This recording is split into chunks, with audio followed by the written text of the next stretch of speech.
Baik, bismillahirrahmanirrahim. Assalamualaikum warahmatullahi wabarakatuh. Perkenalkan, nama saya Tasya Lela Sari dengan NIM 11820500099 semester 6 P1A. Di sini saya memiliki bahan ajar yang dibuat dengan bantuan aplikasi Lektora pada materi kesebangunan dan kekongruenan, Lektora Inspire. Oke, hari ini kita akan membahas tentang kesebangunan dan kekongruenan. Nah, kita lihat terlebih dahulu standar kompetensi dasar dan tujuannya. Standar kompetensinya adalah memahami kesebangunan dan kekongruenan bangun datar dan penggunaannya dalam pemecahan masalah. Lalu kompetensi dasarnya adalah mengidentifikasi dua bangun yang sebangun dan kongruen dan menggunakan konsep kesebangunan dan kekongruenan untuk menyelesaikan masalah kontekstual. Lalu tujuan pembelajaran pada kali ini adalah pada subbab ini kamu akan diajak untuk memahami kesebangunan dan kekongruenan bangun datar dan penggunaannya dalam pemecahan masalah dengan cara mengidentifikasi bangun-bangun datar yang sebangun dan kongruen, mengidentifikasi sifat-sifat dua bangun datar yang sebangun dan kongruen, serta menggunakan konsep kesebangunan dan kekongruenan bangun datar dalam pemecahan masalah. Lalu kita lihat indikator ketercapaiannya. Pertama ada indikator kemampuan penalaran siswa. Adapun indikator dari penalaran matematis siswa yakni pertama, siswa dapat membuat kesimpulan yang logis, dapat memberikan penjelasan tentang model, fakta, atau hubungan dari antar konsep, lalu membuat dugaan dan bukti, dan penggunaan pola hubungan untuk menganalisa situasi, membuat analogi, atau mengeneralisasikan. Lalu, indikator ketercapaian soal materi kesebangunan dan kekongruenan. Yang pertama, siswa mampu mengidentifikasi bangun yang sebangun dan kongruen. Kedua, siswa dapat menyimpulkan syarat kesebangunan dan kekongruenan. Ketiga, siswa dapat mengidentifikasi kekongruenan dan kesebangunan dalam kehidupan sehari-hari. Dan keempat, siswa mampu menyelesaikan masalah kekongruenan dan kesebangunan. Lalu, peta konsepnya bisa dilihat sendiri ya. Peta konsepnya itu memahami kesebangunan bangun datar dan kekongruenan bangun datar. Lalu kita bisa menyimpulkan syarat dua bangun yang kongruen dan dua bangun yang sebangun.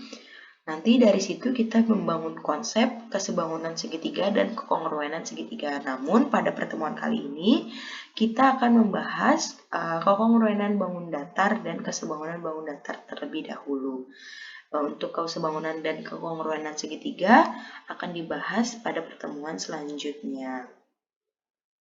Oke, langsung kita ke materi. Pertama, kesebangunan bangun datar. Nah, dalam kehidupan sehari-hari banyak sekali sih sebenarnya kita menjumpai benda-benda yang memiliki bentuk yang sama tapi ukurannya berbeda atau bentuk yang sama ukurannya sama pula. Nah, benda-benda tersebut yang akan kita pelajari pada kesebangunan dan kekongruenan bangun datar. Dalam kehidupan sehari-hari pasti kamu pernah dengar dong istilah memperbesar foto atau memperkecil foto. Ketika kamu memperbesar atau memperkecil foto, berubahkah bentuk gambarnya? Nah, bentuk benda atau bentuk gambar pada foto yang mula-mula dengan foto yang sudah diperbesar itu tetap sama, tapi yang berbeda adalah ukurannya dengan perbandingan yang sama. Jadi ukurannya berbeda tapi perbandingan tetap sama antara ukuran yang mula-mula dengan ukuran yang sudah diperbesar. Nah, gambar pada foto mula-mula dengan foto yang telah diperbesar merupakan contoh dua bangun yang sebangun. Dengan kata lain, dua benda yang dapat diubah dengan menggunakan perbesaran atau pengecilan, terkadang diikuti dengan pergeseran, pencerminan, atau perputaran sehingga bentuknya tetap sama, tapi ukurannya berbeda disebut dengan sebangun. Jadi sebangun itu, misalnya ada dua buah foto, yang satu diperbesar, walaupun mengalami pergeseran atau pencerminan atau perputaran, Tetapi jika bentuknya sama, namun ukurannya berubah, tapi tetap dengan perbandingan yang sama, itu kita sebut dengan bangun yang sebangun.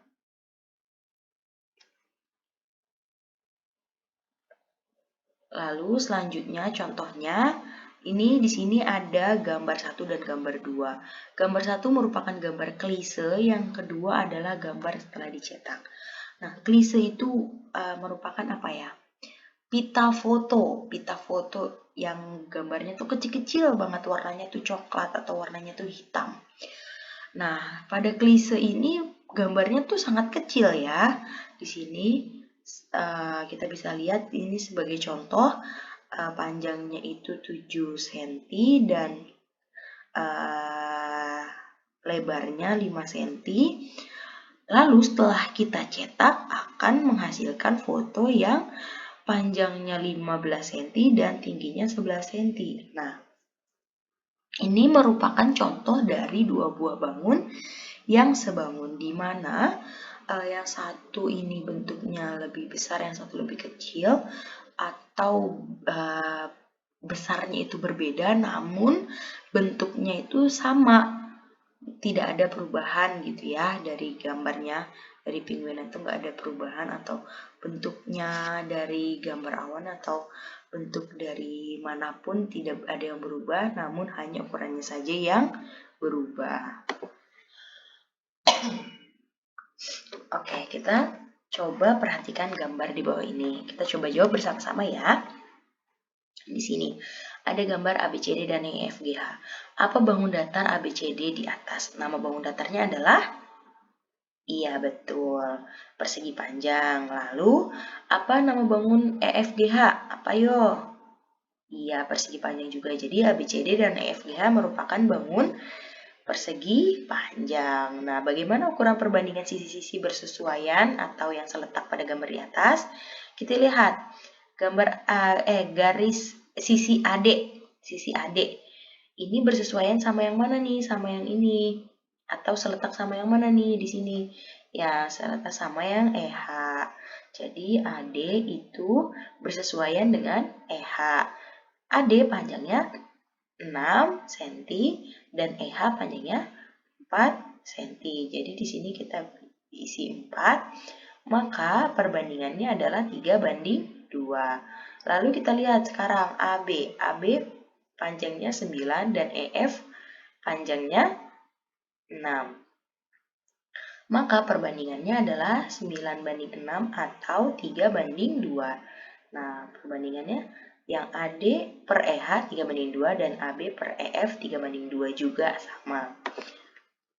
Nah, setelah melakukan pengamatan yang tadi dan menjawab pertanyaan bersama-sama, coba kamu amati bagaimana perbandingan sisi-sisi yang bersesuaiannya dan sudut-sudut yang bersesuaian atau seletaknya pada setiap pasang bangun di atas. Apakah perbandingan sisi-sisinya senilai atau tidak? Apakah sudut-sudutnya sama besar atau tidak? Ya, nanti kita akan coba teman-teman pikirkan atau talarkan apakah senilai atau tidak, ataukah sama besar atau tidak.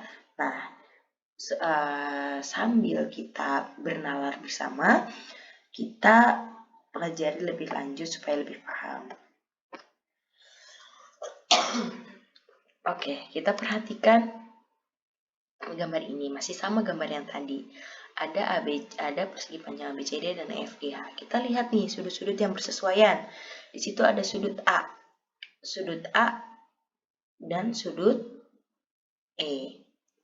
Nah, sudut A dan sudut E itu sama-sama bersesuaian. Lalu sudut B bersesuaian dengan sudut di mana yo? Di sini. Ya, di F. Lalu di sini titik-titik bersesuaian dengan G. G bersesuaian dengan C di sini. Dan yang terakhir adalah sudut D bersesuaian dengan sudut H. Nah, masing-masing sudut kedua bangun datar adalah sudut siku-siku, ya kan? Karena persegi panjang. Nah, maka besar sudutnya adalah 90 derajat. Maaf ya, ini Ibu salah tulis. Bukan 900, maksudnya adalah 90 derajat. Sehingga sudut-sudut yang bersesuaian pada kedua bangun datar tersebut adalah sama besar. Jadi pada dua bangun ini sudut-sudut bersesuaiannya itu sama besar. Lalu kita identifikasikan lagi nih sekarang. Pada bangun di atas kita lihat sisi yang bersesuaiannya atau seletaknya. Tadi kita sudah jawab ya. Yang AD itu 6, yang EH itu 4. Nah, berarti AD itu bersesuaian dengan EH dengan perbandingan 6:4 atau 3:2, sama-sama dibagi 2. Lalu di sini ada AB. Nah, AB ini bersesuaian sama apa? Sama EF. Maka kita tulis AB bersesuaian sama EF. Panjang AB adalah 9 dan panjang EF adalah 6, maka perbandingannya sama-sama dibagi 3. Perbandingannya adalah 3:2. Jadi kita bisa simpulkan nih dari sini. Nah, kesimpulannya adalah gambar di atas memiliki perbandingan sisi yang bersesuaian atau seletak, yaitu senilai, dan sudut yang bersesuaian atau seletak sama besar, dan gambar di atas merupakan bangun datar yang sebangun. Jadi dari sini kita bisa tahu nih syarat dari dua buah bangun yang sebangun, yaitu adalah memiliki sisi yang bersesuaian senilai dan memiliki sudut yang bersesuaian sama besar. Seperti itu, teman-teman. Lalu sekarang kita ke subbab kekongruenan bangun datar. Apakah dua bangun yang kongruen itu? Nah, supaya kalian bisa menjawab, kita lihat gambar di bawah ini. Di sini ada dua buah gambar mobil yang kongruen. Lalu di sini ada dua buah mobil yang tidak kongruen. Nah, dari sini sudah mulai bisa ya dipikir bagaimana apa itu kongruen dan apa itu yang tidak kongruen. Kita lihat lagi contoh. Ini merupakan dua buah kursi yang kongruen dan dua buah kursi yang tidak kongruen. Lalu ada 5 buah pensil yang kongruen dan 2 buah pensil yang tidak kongruen. Nah, dari sini teman-teman sudah bisa dong menyimpulkan apa itu kongruen. Ya, kongruen bisa dikatakan sebagai kembar identik atau sama persis. Jadi, bangun kongruen itu memiliki ukuran yang sama, baik bentuk, ukuran sisi, besar, sudut, maupun luas daerah ataupun kelilingan. Jadi, benar-benar sama persis gitu ya. Sama persis banget. Nah, oleh karena itu, dari yang percobaan tadi yang telah kita amati, teman-teman juga sudah bisa menyimpulkan ya bahwa ada dua syarat pada bangun yang kongruen, yaitu yang pertama sisi-sisi yang bersesuaian sama panjang dan sudut-sudut yang bersesuaian sama besar.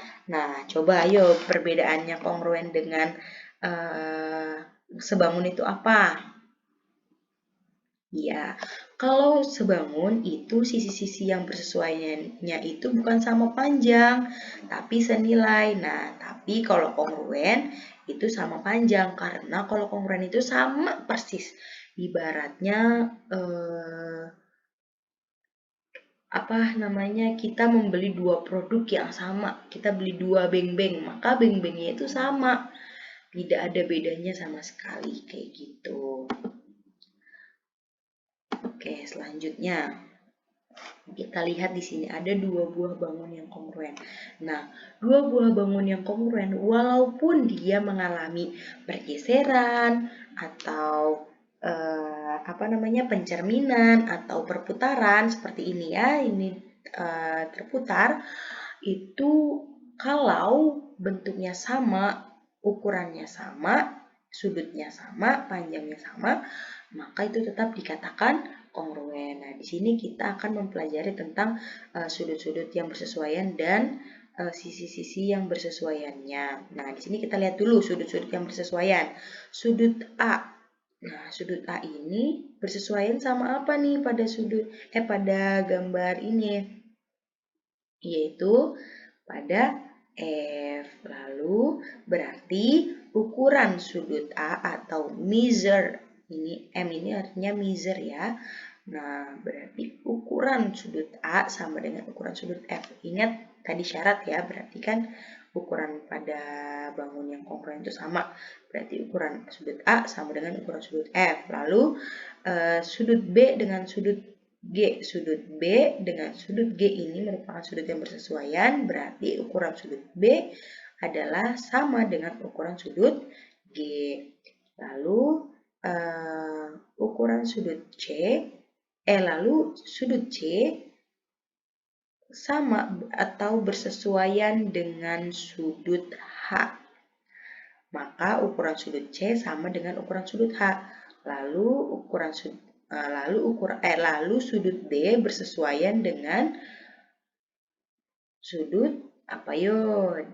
I. Maka ukuran sudut D itu sama dengan ukuran sudut I, dan ukuran yang terakhir adalah sudut E bersesuaian dengan sudut C. Sudut E bersesuaian dengan sudut C.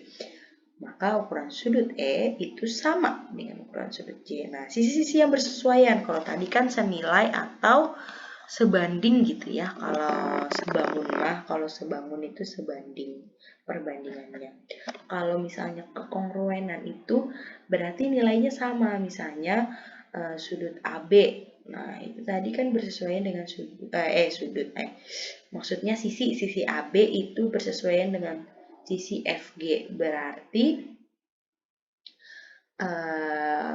AB itu sama dengan FG, atau atau panjang AB itu sama dengan panjang FG. Lalu BC dengan GH. Nah, BC dengan GH ini berarti ukurannya sama karena mereka memiliki sisi-sisi yang bersesuaian sama besar. Lalu HI dengan CD dengan HI. CD dengan HI berarti ukurannya sama, ukuran CD sama dengan ukuran HI. Lalu DE dengan IJ.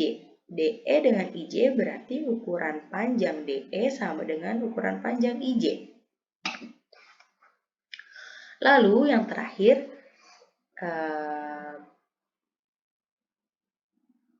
ukuran AE sama dengan ukuran FJ.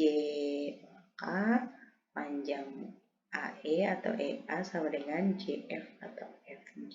Seperti itu. Ya. Nah, kita belajar sampai sini dulu ya. Nah, sekarang kita ke soal latihan. Nah, untuk latihannya silahkan anak-anak buka LKS yang Ibu berikan ya. Lalu kerjakan selama 30 menit. Setelah itu nanti untuk ketua kelompok dipresentasikan hasil jawabannya di depan kelas. Baik, sekian dari saya. Mohon maaf apabila banyak kekurangan, yang kurang dan salah-salah itu datangnya dari saya, dan kebenaran hanya milik Allah. Wallahul muwaffiq ila aqwamit thoriq. Wassalamualaikum warahmatullahi wabarakatuh. Terima kasih banyak. Sampai jumpa anak-anak. Wassalamualaikum warahmatullahi wabarakatuh.